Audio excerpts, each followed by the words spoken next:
With the First World War, we always think about it in terms of the poppy and remembrance and remembering the dead. And quite rightly so, of course, we should remember the fallen. But I think it's really important that we remember that the majority of men did actually come home.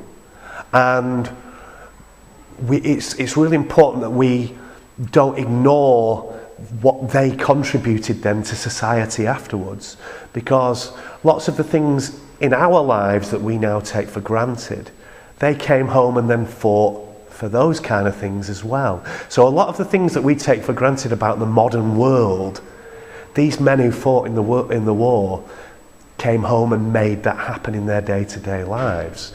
So they fought for democracy and for trade unions and for things like free healthcare and those kind of things, and the role that they played in shaping the world that we know today. And I think it's really important that we remember, for example, I grew up and I had as a young boy, and I had three old men who were my neighbours.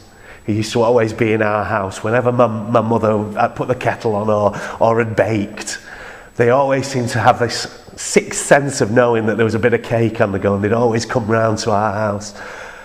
And I remember my father telling me that we should not fall into the trap of thinking that these men were victims or they were duped in some way, because in actual fact they went to fight for something that they believed in, and a lot of them were very, very proud of the part that they had played in the war.